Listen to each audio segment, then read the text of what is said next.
নবীজি সাল্লাল্লাহু আলাইহি ওয়াসাল্লাম একদিন হযরতে মা আয়েশা সিদ্দিকা রাদিয়াল্লাহু তাআলা আনহার হুজরায় বসে আছেন। হযরত আবু বকর সিদ্দিক রাদিয়াল্লাহু তাআলা আনহু এসে দরজায় নক করলেন। নবীজি ঘরের ভিতরে শুয়ে আছেন, পার্সোনাল টাইম। স্ত্রী হযরতে মা আয়েশা সিদ্দিকা রাদিয়াল্লাহু তাআলা আনহা নবীজির নাভি থেকে হাঁটু পর্যন্ত ঢেকে রাখা, মানে ঘরে শুয়ে আছেন তো স্বাভাবিকভাবে। আপনারা এভাবে শুয়ে থাকেন না মাঝে মাঝে? নবীজি শুয়ে আছেন ঘরের ভিতরে। আবু বকর আসছেন, নবীজি বলছেন, কে? ইয়া রাসূলুল্লাহ, আমি আবু বকর। বলছেন, দরজা ধাক্কা দিয়ে ঢুকে যাও। সুবহানাল্লাহ বললেন না? কিছুক্ষণ পরে আরেকজন এসে বলছেন, ইয়া রাসূলুল্লাহ সালাতু ওয়াসসালামু আলাইকা ইয়া রাসূলুল্লাহ। নবীজি বলছেন, কে? ইয়া রাসূলুল্লাহ, আমি ওমর। নবীজি বলছেন, আসো ওমর, ধাক্কা দিয়ে ঢুকে যাও। কিছুক্ষণ পরে আরেকজন এসে সালাম দিয়েছেন, আসসালাতু ওয়াসসালামু আলাইকা ইয়া রাসূলুল্লাহ। কে? আমি আলী। আসো আলী, আসো আসো। কজন হইছে? আবার একজন এসে ডাক দিয়েছেন, সালাতু ওয়াসসালামু আলাইকা ইয়া রাসূলুল্লাহ। কে? ইয়া রাসূলুল্লাহ, আমি ওসমান। দাঁড়াও। সুবহানাল্লাহ বললেন। সাহাবায়ে কেরাম চিন্তা করলেন, আমরা আসলাম, দাঁড়াতেও বললেন না, ডাইরেক্ট ঢুকে গেলাম, এখন উনাকে দাঁড়াতে বললেন কেন? দেখি কি করেন। রাসূল উঠলেন, মেসওয়াক করলেন, হাত মুখ ধুইলেন, পুরাটা পোশাক পরলেন, নিজের দরওয়াজা খুলে দিলেন। লম্বা ঘটনা আমি বলবো না, আমাদের এই সময় নেই।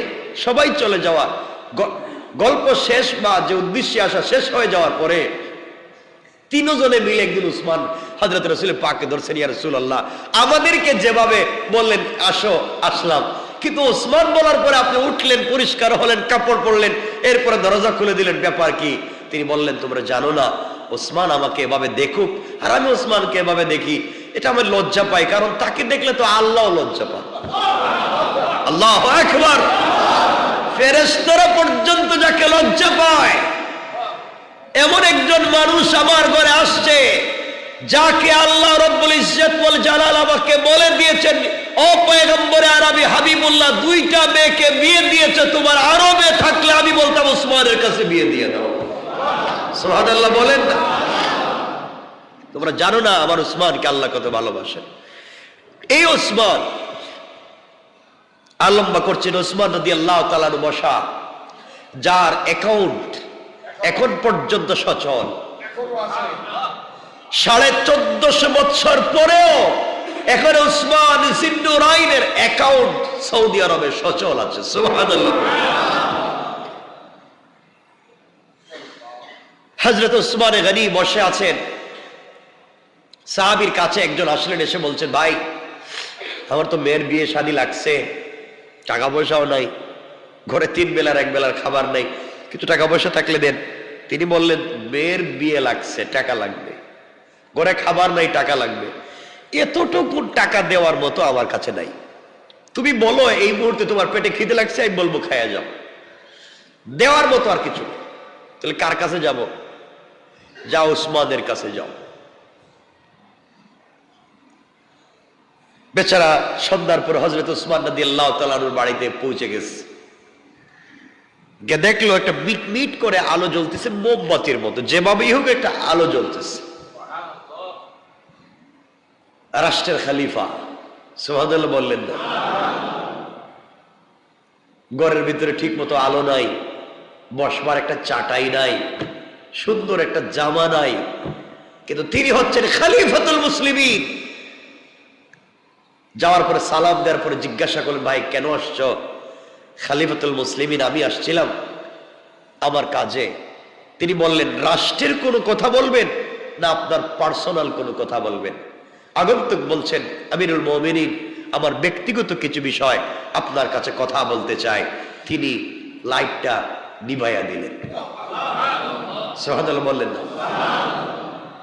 আগন্তুক বলছে, আপনি এটা করলেন কি? অন্ধকারে আমি আপনার সাথে চেহারা দেখতেছি না, কি কথা বলবো?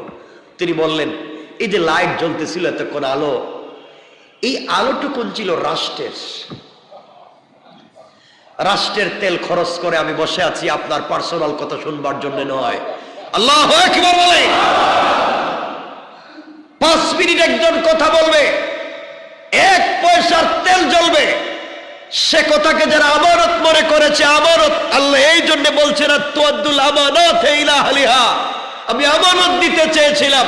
আর আজকে যারা রাষ্ট্রের হাজার হাজার হাজার হাজার কোটি টাকা ব্যয় করে নিজেদের আখের গুছায়া রাষ্ট্রের 12টা বাজায়া দেয়, এরা যাই হোক এই দেশের মানুষের ভালোবাসার পাত্র হতে পারে না, এরা জাতীয় দুশমন।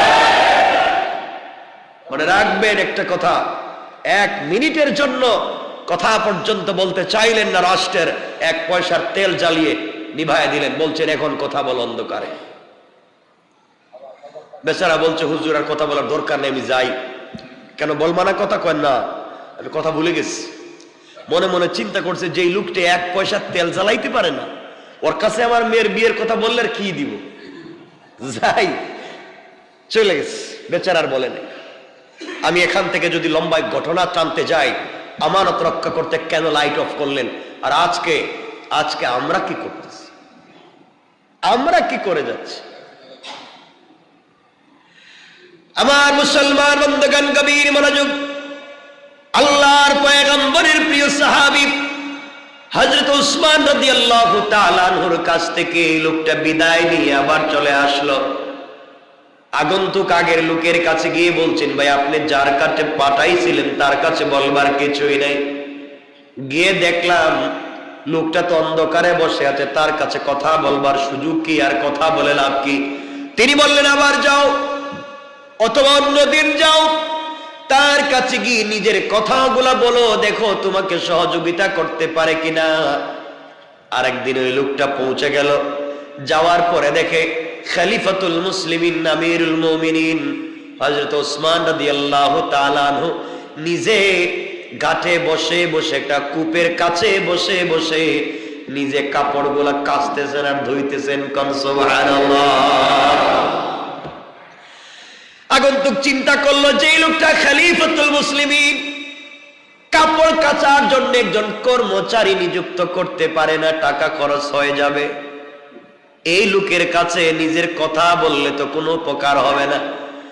আর আমরা যদি কোনো গ্রামের পাতি নেতা হয়ে যাই, তারও পিএস অ্যাসিস্ট্যান্ট, ওর অ্যাসিস্ট্যান্ট, এর অ্যাসিস্ট্যান্ট, কথা বলেন নাকি? খলিফাতুল মুসলিমিন কিচ্ছু নাই, বসে আছেন। ওই লোকটা আর কিছু না বলে চলে আসলো। ওই লোকের কাছে এসে বলছেন, ভাই যার কাছে পাঠাইছেন বারবার ওনার কাছে বাদ দিয়ে অন্য কারো নাম বলেন না কেন? ওর কাছে গিয়ে লাভ নাই। যে একজন কর্মচারী নিতে পারে না, 2 টাকা খরচ করে ধৌত করবার জন্য লোক নিযুক্ত করতে পারে না, তার কাছে গিয়ে লাভ নাই। তিনি বললেন যাও তার কাছেই তুমি বলো, দেখো তো উপকার হয় কিনা। আরেকদিন পৌঁছে গেলেন আগন্তুক, দুপুর বেলা গিয়ে দেখে খলিফাতুল মুসলিমিন বসে আছেন। তার সামনে দস্তরখানে খাবার রাখা আছে, শুকনা রুটি, জৈতুনের তেল সামনে রাখা। চাইলে তো তারা আস্ত খাসি সামনে রেখে নাস্তা করতে পারতেন। চাইলে তারা, আমাদের দেশে তো এমন হয় সিঙ্গাপুর থেকে নাস্তা আনায়, আর কাপড় ধুলাই করার জন্য আরেক দেশ থেকে মেশিন আনায়। হযরত উসমান ইবনে নুরাইন শুকনা রুটি, শুকনা জবের রুটি আর জৈতুনের তেল নিয়ে খেতে বসেছেন। লোকটা বসে আছেন, লোকটা এসেছে, তিনি বললেন তুমি আজও এসছো, কিছু বলো না কেন? লোকটা বলছে, খলিফাতুল মুসলিমিন আমি একটু বসে থাকি, আপনি খাবার শেষ করেন। তিনি বললেন, ভাই রে, আপনি খাবারের টাইমে এসেছেন, আমার দস্তরখানে বসে যান। আমি যেখানে বসে যেই রুটি থেকে খাবার খাই, তুমিও আমার সঙ্গে সেই রুটি থেকে খাবার শুরু করো। কতটুকু মানবতা একজন খলিফা! শুধু বাংলাদেশের নাম, এই মুসলিম মিল্লাতের খলিফা হযরত উসমানের কথা বলছি।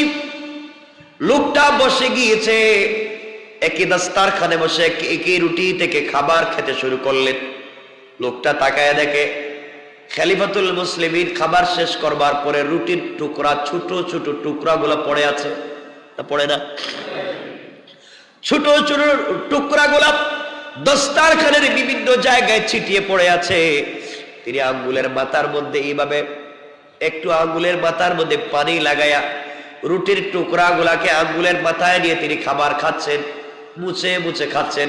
লোকটা দেখলো আশ্চর্য ব্যাপার, টুকরা গুলা ছোট ছোট পড়ে গিয়েছে, ওগুলা যিনি কুটে কুটে খাবার খায় তার কাছে কি আমার সমস্যার কথা বললে কোনো সমাধান হবে? আশ্চর্য হয়ে গিয়েছে, কার কাছে গেলাম? এই লোকটা এমন। খাবার শেষ করে লোকটা যখন চলে যাবে তিনি হাত ধরে বলছেন, কেন এসেছো আমার কাছে বলো ভাই? হয়তো আমাকে তোমার পছন্দ হয় না, 3 দিন 3 বারে আসলে কিছু বললা না কেন?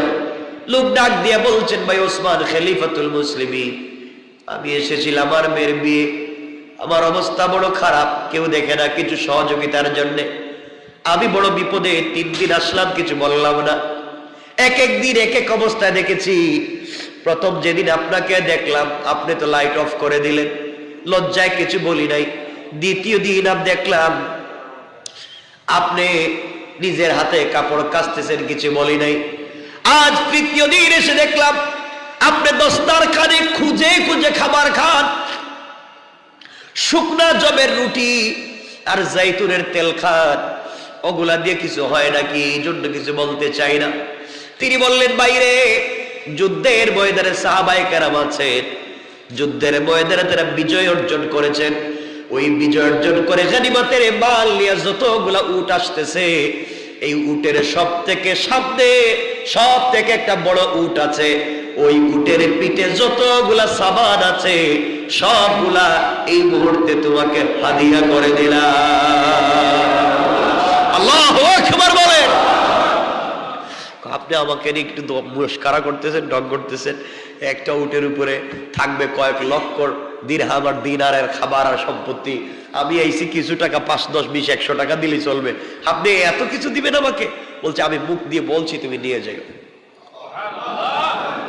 কাজে আর কথায় তো কোনো মিল পাচ্ছে না। কাজ তো দেখলো একবার কৃপণতার, আর কথা বলতেছে একবার উদারতার। আবার বন্ধুগণ, কিছুদিন পরে এই আগন্তুক ব্যক্তি এসেছেন, খবর নিয়ে আসলেন আজকে কাফেলা আসবে। কাফেলা আসার কারণে হযরত উসমানে গনি পাহাড়ের উপরে উঠলেন, দেখলেন আসতেছে। লোকটাকে বললেন, ভাই যাও, সামনে যে উটনি আছে, উট আছে, তা নিয়ে তুমি চলে যাও। সামনের উটে লাগাম ধরে যখন টান দিয়েছে আগন্তুক, পিছনে কয়েকশো উট ছিল, সব তার পিছন দিকে যায়। উট এবং হাতি ঘোড়া যেটা একদিকে যায়, সবটি ওদিকে যায়। যখন টানতে লাগে একটায় সব পিছন দিকে যায়। খলিফাতুল মুসলিমিন আমিরুল মুমিনিন বললেন, আগন্তুক শোনো, তোমার পিছনে যতগুলা উট তাদের সম্পত্তি পিঠের উপরে নিয়ে তোমার পিছন দিকে যায়, হতে পারে আল্লাহর পক্ষ থেকে তোমাকে দেওয়া হয়েছে যতগুলা তোমার পিছন দিকে আজকে যাবে, সবগুলা ইসলামী রাষ্ট্রের পক্ষ থেকে তোমাকে দান করা হয়েছে। আল্লাহু আকবার বলে। এটা হচ্ছে ইসলামী রাষ্ট্র। আল্লাহ পাক বলেছেন, ইয়া আইয়ুহাল্লাযীনা আমানুত্তাকুল্লাহ। আল্লাহ বলছেন, হে ঈমানদার, হে মুমিনগণ, ইয়া আইয়ুহাল্লাযীনা আমানু, হে মুমিন, হে বিশ্বাসীগণ, যারা আমাকে বিশ্বাস করো, যারা আমার রাসূলকে বিশ্বাস করো, যারা কিয়ামতের দিবসকে বিশ্বাস করো, যারা মিজান এবং পুলসিরাতকে বিশ্বাস করো, যারা আমার ফেরেশতাদেরকে বিশ্বাস করো, যারা আমার কোরআনকে বিশ্বাস করো, তাদের সমষ্টিগত নাম মুমিন। আল্লাহ বলছেন, ইয়া আইয়ুহাল্লাযীনা আমানু, হে মুমিনগণ। তাহলে আমাকে বলেন, আমরা কি আল্লাহকে বিশ্বাস করি? আল্লাহর কোরআনকে, তার রাসূলকে, আখিরাতের দিনকে, মিজান এবং পুলসিরাতকে, জান্নাত এবং জাহান্নামকে। তাহলে আল্লাহ আমাদেরকে বলছেন, হে মুমিন নামাজি মুসল্লিগণ, ইত্তাকুল্লাহ, তোমরা আল্লাহকে ভয় করো। ইত্তাকুল্লাহ, তোমরা আল্লাহকে ভয় করো। মুমিন তো আল্লাহকে ভয় করবেই। এরপরেও মুমিন নাম নেওয়ার পরেও অনেকেই আল্লাহকে ভয় করতে জানে না বা ভয় করতে পারে না। আল্লাহকে ভয় করার অর্থ এটা নয় যে নামাজ পড়তে হবে নচেৎ জাহান্নামে যেতে হবে, রোজা রাখতে হবে নচেৎ জাহান্নামে যেতে হবে। এটাই শুধু আল্লাহকে ভয় করা নয়, বরং তার দ্বারা কোনো হারাম কাজ হয়ে যাচ্ছে হয়ে যাবে, ওই সময় যে আল্লাহকে ভয় করে ফিরে আসে তখনই সে পাক্কা মুমিন মুত্তাকি হয়ে যায়। আল্লাহ বুঝাতে চান, অন্ধকার রাত্রিতে কেউ যখন দেখে না তোমার অনেকগুলা হারাম কাজ করবার সুযোগ থাকবার পরেও 100% সুযোগ আছে, যখন তুমি করো না আল্লাহকে ভয় করো। কেউ দেখে না, রব দেখেন। কেউ শোনে না, রব শোনেন। কেউ জানে না, রব জানেন। এই বিশ্বাসকে বিশ্বাসিত হয়ে যারা অন্যায় থেকে নিবৃত থাকে, নিজেকে সংযত রাখে, আল্লাহ পাক বলছেন তারাই হচ্ছে সত্যিকার অর্থে মুমিন, ভয়কারী। কথা বুঝেন নাই? অনেক নামাজি মুমিন আছে যারা নামাজ পড়বার পরেও, সালাত আদায় করবার পরেও তারা হারাম কাজ করে। না নাই? সবাই বলেন নাই? আছে। আল্লাহ পাক রব্বুল ইজ্জত ওয়াল জালাল এখানে এ কথাগুলাই বলছেন। আল্লাহ বুঝাতে চাইলেন শুধু নামাজের মাধ্যমেই আমরা ভালো মানুষ হতে পারবো না, আল্লাহকে ভয় করতে হবে। এরপরের শব্দে আল্লাহ বলছেন ওয়াকুলু কাওলান সাদীদা, কাওলান লাইয়িনা। আল্লাহ বলেছেন এবং সঠিক কথা বলো। ওয়াকুলু, এবং বলো, কাওলান সাদীদা, সঠিক কথা। এখানে আমরা কথা বলি। আল্লাহ বলছেন হে ইমানদার আমাকে ভয় করো। কাকে বলছেন? সবাই বলেন। আল্লাহ কাকে ভয় করতে বলছেন? আল্লাহকে। কাদেরকে বলছেন? ইমানদারদেরকে। এখানে সবার কথা বলেননি। যারা মুমিন তাদেরকে বলছেন ভয় করতে হবে কাকে? আল্লাহকে। এবং কথা বলতে হবে সঠিক কথা। ওয়াকুলু কাওলান সাদীদা, এবং কথা বলতে হবে সঠিক। তাহলে আল্লাহ বুঝাতে চাচ্ছেন ইমানদার হওয়ার পরেও আল্লাহকে ভয় করতে নাও পারে, ইমানদার হওয়ার পরেও সঠিক কথা না বলতে পারে, এমন লোক নাই? তা আল্লাহ বুঝাতে চাচ্ছেন এখানে এই ইমানদার, তোমরা এমন ইমানদার হও যেন আমাকে ভয় করতে পারো, এমন ইমানওয়ালা হও যেন তোমরা সঠিক কথা বলতে পারো। তাহলে এখানে আমরা অনেক ইমানদার আছি যারা ইমানদার, মুমিন, ইমান এনেছি ঠিকই, কিন্তু আমরা আল্লাহকে ভয় করতে পারি না। আল্লাহর ভয় যদি আমাদের ভিতরে থাকে তাহলে বলেন তো আমরা নিভৃতে, অন্ধকারে, একাকিত্বে অনেকগুলো হারাম কাজ করি না? করি না? বলেন। মসজিদে এসে আমরা অন্যায় করতে পারি না, মসজিদ থেকে বের হওয়ার পরে এগুলো করি। আল্লাহ বলছেন ওয়াকুলু কাওলান সাদীদা, তোমরা সঠিক কথা বলো। অনেক মুমিন আছে যারা সঠিক কথা কথা বলেন না? নাই? আছে। অনেক নামাজি মুমিন নাই, সঠিক কথা বলে না। অনেক বিশ্বাসী মুমিন নাই, সঠিক কথা বলে না। আছে। আল্লাহ এখানে বলছেন মুমিনদের দুটা গুণ। 1 নাম্বার, মুমিন আজকে যারা হবে তারা আল্লাহকে ভয় করবে। 2 নাম্বার, তারা সঠিক কথা বলবে। এখন আমাদেরকে জানতে হবে আমরা যদি মুমিন হই এই 2 গুণ মানব। বলছেন না কেন? আল্লাহকে ভয় করব, নামাজ ছাড়বো, মিথ্যা কথা বলবো, আমানতের খেয়ানত, হারাম কাজ করব, হারাম খাবো, মানুষকে গালি দেব, এটা হচ্ছে মুমিনের কাজ। ওয়াকুলু কাওলান সাদীদা, আমরা সঠিক কথা বলবো। এর অর্থ হচ্ছে ঘুরিয়ে পেঁচিয়ে হারামকে হালাল বানাবো না, ঘুরিয়ে পেঁচিয়ে আমরা চলবো না। আমরা যা আছে সুজা তাই মানবো ইনশাআল্লাহ। ইনশাআল্লাহ। বাংলাদেশে একটা মন্ত্রণালয় আছে, তার নাম ক্রীড়া মন্ত্রণালয়। খেলাধুলা নিয়ে কাজ করে ওরা, আছে না নাই? বিভিন্ন জায়গায় খেলাধুলা করে, তো এদেরকে এখান থেকে সাপোর্ট দেওয়া হয়, সম্মান দেওয়া হয়। আরেকটা মন্ত্রণালয় আছে, তার নাম ধর্ম মন্ত্রণালয়। তারও কাজ কাম ধর্মের কাজ কাম করা, কিছু ভালো মন্দ করা। এই তো বাংলাদেশে অনেকে বিভিন্ন লাইনে খেলাধুলা করে, অনেকের পছন্দ অনেকের পছন্দ না, এটা ভিন্ন জিনিস। যে যার মতো করে খেলুক, ছেলে হোক মেয়ে হোক, তার বিশ্বাস থেকে যা ভাল লাগতেছে তাই করতেছে। তাদেরকে সংবর্ধনা দেওয়া হচ্ছে, গাড়ি বাড়ি দেওয়া হয়, কত কিছু হাবিজাবি করা হয়। কিন্তু অনেক হাফেজে কোরআন 100, 110, 11, 12 দেশকে পিছনে ফেলেও তারা 1 নম্বর 2 নম্বর হয়। তাদের জন্য কিছু করা হয় না, নামটা পর্যন্ত ঠিক মতো নেয় না। টেলিভিশনওয়ালারা, পত্রিকাওয়ালারা এই নামটাও ঠিক মতো লিখতে পারে না। এটা তো আমরা যে অসাম্প্রদায়িক বলি, এখানেই তো সাম্প্রদায়িক। কথা বলেন না কেন? এখানেই তো সাম্প্রদায়িকতার গন্ধ পাওয়া যায়, এখানেই তো একচুকা নীতি পাওয়া যায়। সুতরাং গত কালকে রাত্রে যে ছেলে হাফেজ তাকরিম বাংলাদেশে এসছে,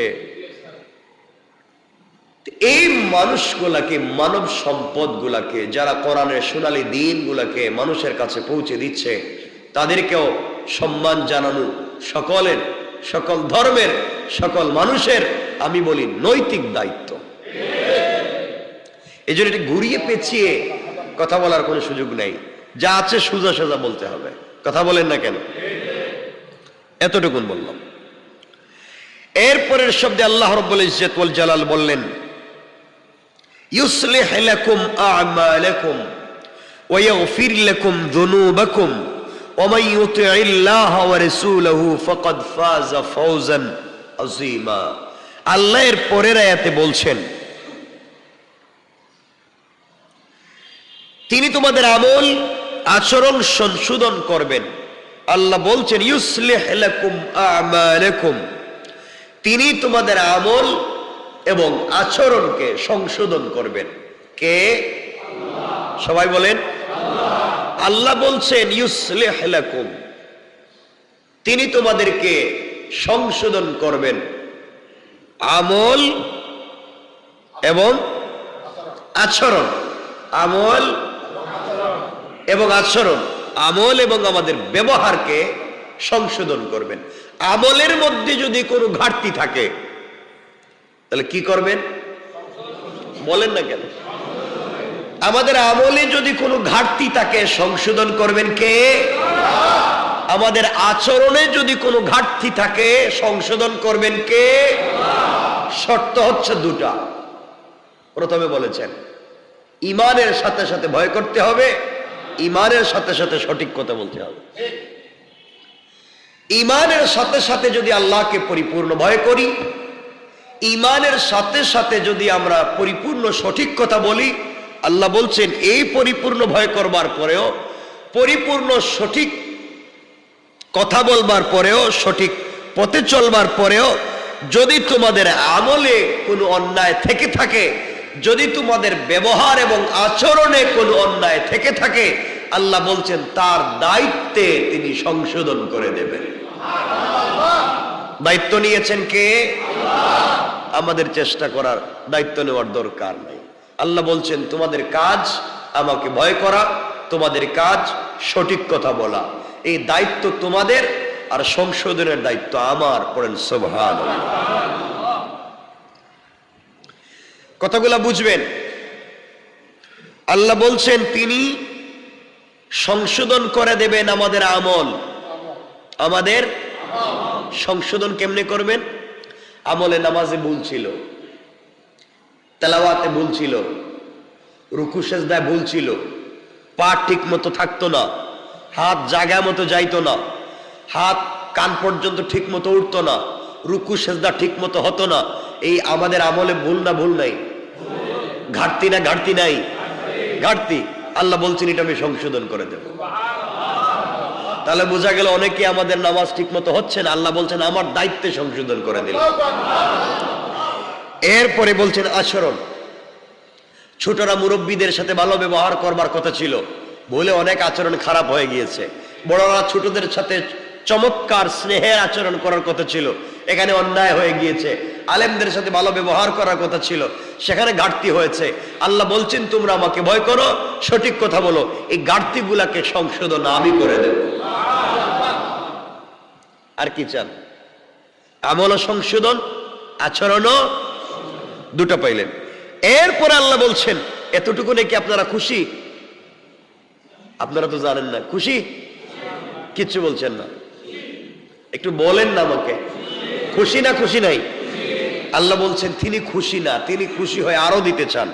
তিনি বলছেন এর পরের শব্দে ওয়াগফির লাকুম যুনুবাকুম, আল্লাহ পাক বলেছেন এবং তোমাদের সমূহ পাপকে আমার নিজ দায়িত্বে ক্ষমা করে দেব। ইয়াগফির লাকুম যুনুবাকুম, তোমাদের সমূহ পাপগুলোকে আমার নিজ দায়িত্বে ক্ষমা করে দেব। তাহলে আপনি আর কি চাচ্ছেন? আপনার আমল সংশোধন হচ্ছে, আপনার আচরণ সংশোধন হচ্ছে, আপনার সকল পাপগুলা ক্ষমা হয়ে যাচ্ছে। সুবহানাল্লাহ, সুবহানাল্লাহ বলেন।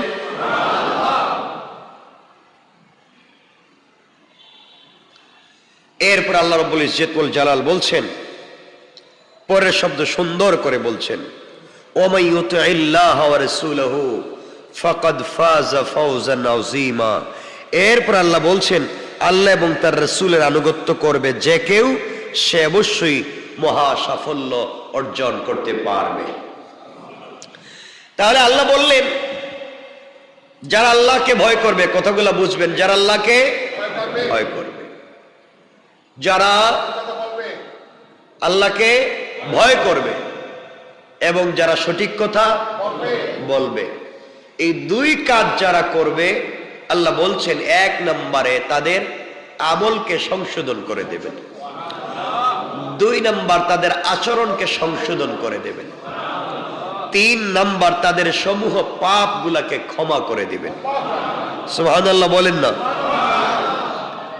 এরপর আল্লাহ বলছেন এবং এরপরে যদি কেউ পূর্ণাঙ্গ রূপে আল্লাহর আনুগত্য করে, রাসূলের আনুগত্য করে, তাহলে তার জন্য রয়েছে পরকাল জীবনে চূড়ান্ত পর্যায়ের সাফল্য, রাসূলের নিজ হাতে হাউজে কাউসার এবং আল্লাহর নিজ হাতে জান্নাতুল ফিরদাউস।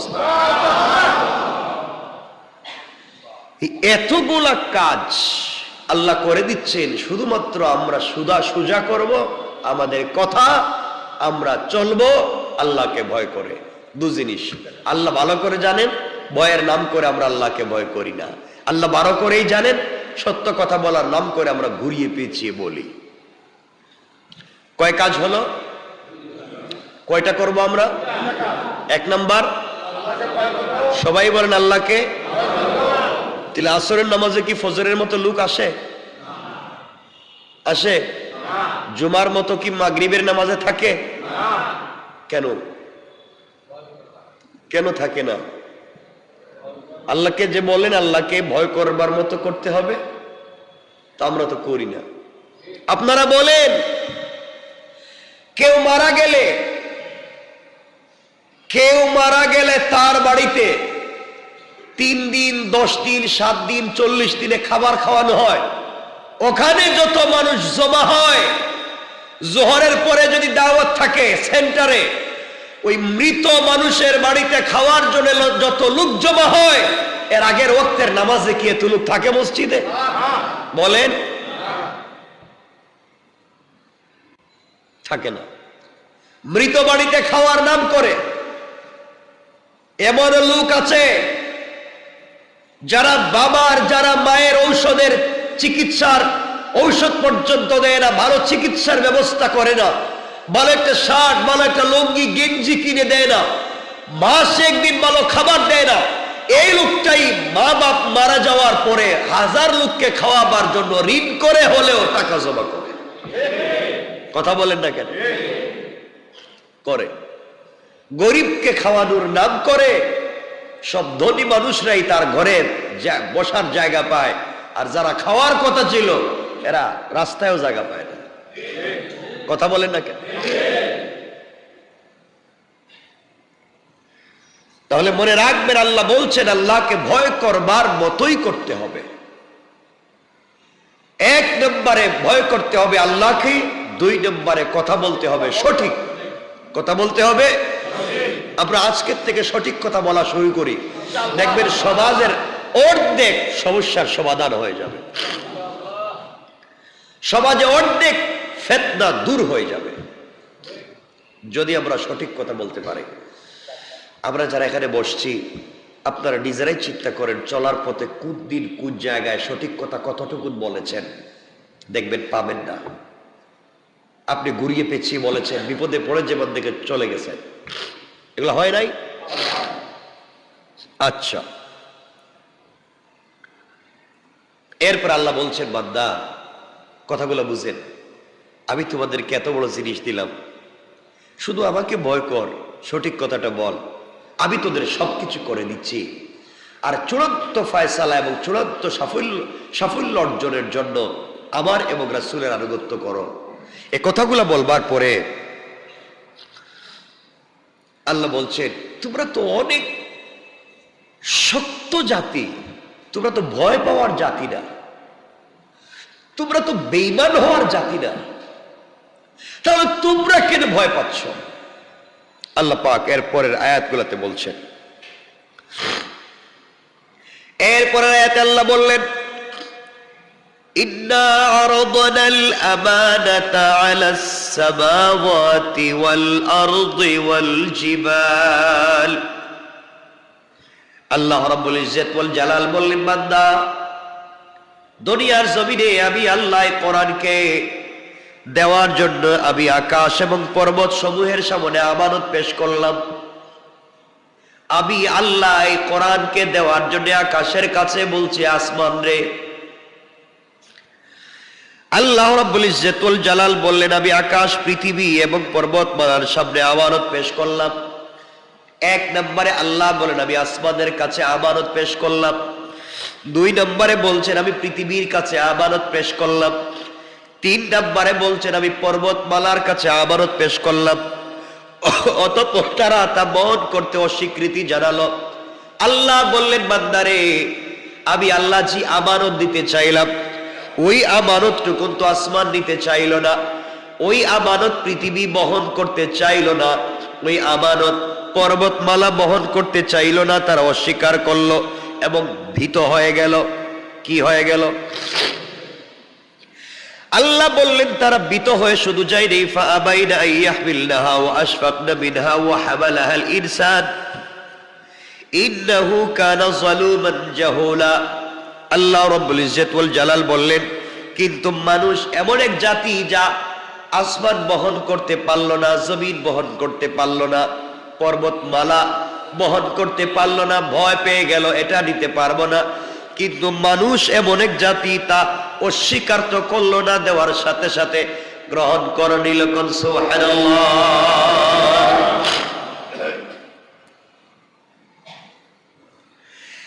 আল্লাহ রাব্বুল ইজ্জত ওয়াল জালাল আরো সুন্দর করে বললেন, আরো সুন্দর করে বুঝাইয়া বললেন, কিন্তু মানুষ তা বহন করলো, নিশ্চয় সে জালেম, অজ্ঞ। এরপরের শব্দে আল্লাহ রাব্বুল ইজ্জত ওয়াল জালাল আরো সুন্দর করে বললেন, যাতে আল্লাহ মুনাফিক পুরুষ, মুনাফিক নারী, মুশরিক পুরুষ, মুশরিক নারীদেরকে শাস্তি দেন, মুমিন পুরুষ এবং মুমিন নারীদেরকে ক্ষমা করবেন। আল্লাহ দয়ালু, ক্ষমাশীল। আল্লাহ বললেন, আমি আল্লাহ দুই ভাগ করে দিয়েছি পৃথিবীর মানুষকে, মুসলিম পুরুষ, মুসলিম নারী, মুমিন পুরুষ, মুমিন নারী, মুনাফিক পুরুষ, মুনাফিক নারী, আমি আল্লাহ আলাদা করে দিয়েছি। এই জন্য আল্লাহ রাব্বুল ইজ্জত ওয়াল জালাল বললেন, লিউআযিবাল্লাহুল মুনাফিকিনা ওয়াল মুনাফিকাত ওয়াল মুশরিকিনা ওয়াল মুশরিকাত ওয়া ইয়াতুবাল্লাহু আলাল মুমিনিনা ওয়াল মুমিনাত ওয়া কানাল্লাহু গফুরার রহিমা। আল্লাহ রাব্বুল ইজ্জত ওয়াল জালালের পর থেকে বলতে লাগলেন, আমি মুমিন পুরুষ, মুমিন নারী, মুনাফিক পুরুষ, মুনাফিক নারী, মুশরিক পুরুষ, মুশরিক নারী, আমি আল্লাহ তাদেরকে আলাদা আলাদা ভাবে করে দিয়েছি। এই জন্য পরিচয় যেন করতে পারি, কারা মুনাফিকি করলো, কারা মুশরিকি করলো, কোন পুরুষ কোন নারী, কে ঈমান আনলো, কে বিশ্বাস করলো, কে ভয় করলো, সে সঠিক পথে চললো, কে আল্লাহ এবং তার রাসূলের আনুগত্য করলো। আর এগুলা করার মাধ্যমে কারা সাফল্য অর্জন করলো? কারা মুনাফিকি করলো। এর অর্থ হলো ঈমান আনার পরেও কারা মুনাফিকি করলো, ঈমান আনার পরেও কারা সঠিক পথে চললো না, মুনাফিকি করলো। আল্লাহকে ভয় করবার কথা বলে, আল্লাহ এবং তার রাসূলকে আনুগত্যের কথা বলে যারা শিরিক করলো, আল্লাহ এবং রাসূলকে আনুগত্য করে নাম দিয়েছে, এরপরও তারা শিরিক করে, আছে না নাই?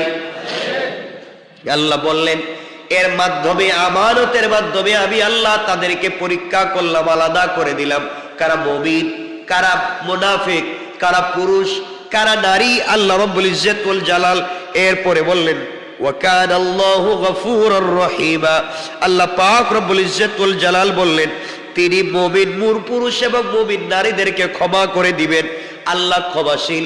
আল্লাহ বুঝাতে চান সঠিকভাবে যদি ভয় করতে পারে, সঠিক পথে যদি চলতে পারে, আর এই সঠিক পথে চলতে গিয়ে যদি বাধাপ্রাপ্ত হয়ে যায়, পূর্ণাঙ্গ চলতে না পারে, পূর্ণাঙ্গ সঠিক কথা বলতে না পারে, পূর্ণাঙ্গ রূপে আমি আল্লাহকে ভয় করতে না পারে, আল্লাহ রব্বুল ইজ্জত ওয়াল জালাল বলেন আমি মুমিনদেরকে ক্ষমা করব।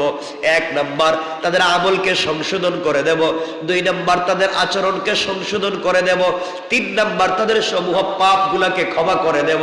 আর চূড়ান্ত পুরস্কার হলো রাসূলের নিজ হাতে হাউজে কাউসারের পানি পান করায়া আবার আরশে আজিমের ছায়ায় জায়গা দিয়া আমি আল্লাহ বিনা হিসাবে আমার হাতে জান্নাতুল ফিরদাউসের ওয়াদা